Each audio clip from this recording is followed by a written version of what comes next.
Hey, we're going to talk about the PACE program again. Ann Berg, the principal of Gilbert Elementary, is with us. And last time I had to scoot out and I didn't get a chance to talk to you, so thanks for coming back. How are you? I'm great. Thanks for having me back. We were just talking about this program, and again, it's a program that rewards kids that have perfect attendance with bikes. You were saying that without Bud Clary of Toyota, this really couldn't happen just because the cost. That's right. And we have looked for incentives for kids to come to school.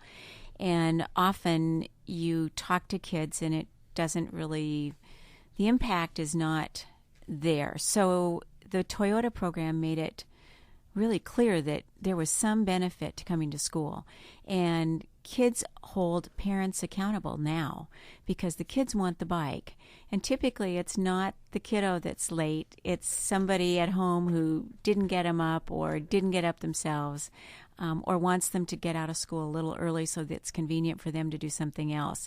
So now we've got kids holding the family members accountable. And that's great because that's something we haven't been able to do very successfully. What is, before this program, what was the number of students that would have perfect attendance in a normal school year? In a normal school year, we might give out somewhere between, I would say, 5 and 10 certificates for perfect attendance. And now how many students are in your school? 570. That's It's a little. small number. It's a tiny number. With this program now, what's the goal or what's the potential here? Well, the potential, we have 41 kids as of today.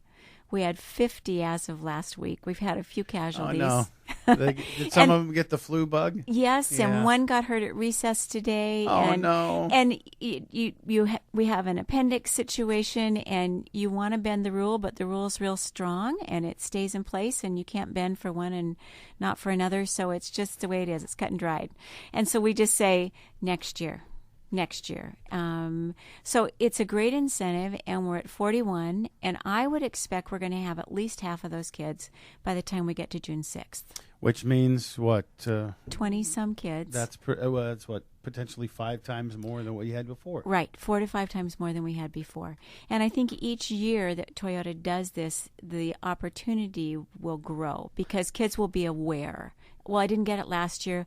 I'll get it next year. Is this your first year of doing it? It is our second year. Second year. How many did you have last year? We had 5.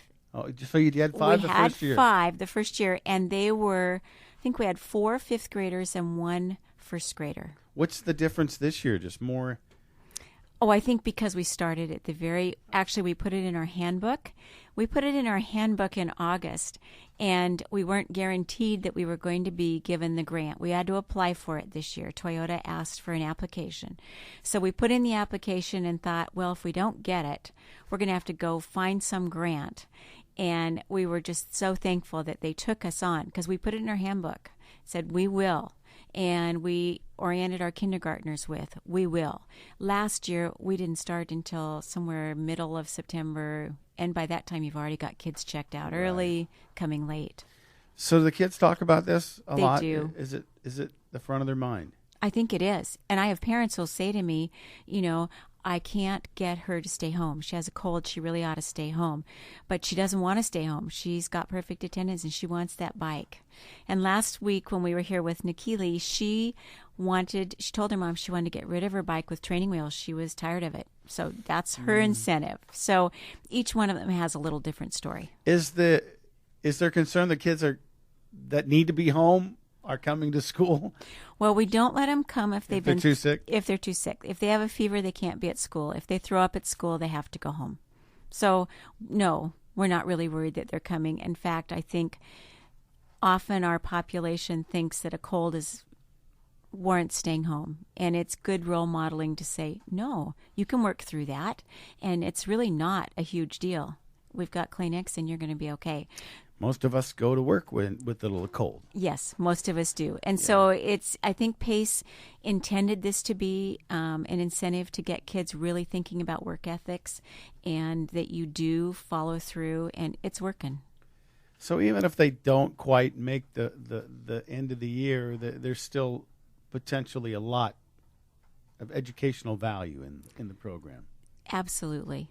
And that's really, I suppose, the piece that will be interesting to see if we can look at their scores and how they've done throughout the year by being at school every day. Because there are just some things you can't do. You can't send home some of the things that happen during the day. And you can say, well, I'll just take my homework and I'll do my papers. But teachers are hugely important. You know, they're the reason things work. And so you can take a worksheet home, you can take a book home, but you don't have that person who's so talented in instruction. This is almost a laboratory experiment in a sense, isn't it? I mean, to see how grades scores improve. You know, this year compared to last year, compared to the year before, and the next year. It'll be interesting to see if we can tie it to it. And because you can't clone, they're not going to redo first grade. Right. You know, you were absent this many days this year in first grade, next year in first grade. Doesn't work that well. But, you know, it is an experiment. Well, again, kudos to Bud Clary for doing this. And I think the biggest challenge for them is every year is just putting a cap on the number of schools and the number of students that can be involved. I think you're right. And we're just very grateful that we were selected to be in it this year, and hopefully we'll get to continue. Well, good. Keep up the good work, and hopefully we'll have most, if not all, of those kids that are at perfect attendance right now be there at the end of the year. Yeah, well, we're crossing our fingers. Ann Berg, principal at Gilbert Elementary School in Yakima. We're here talking about the PACE program. Got to take a break. We'll be back with more of the Mike Bastinelli Show on News Talk KIT.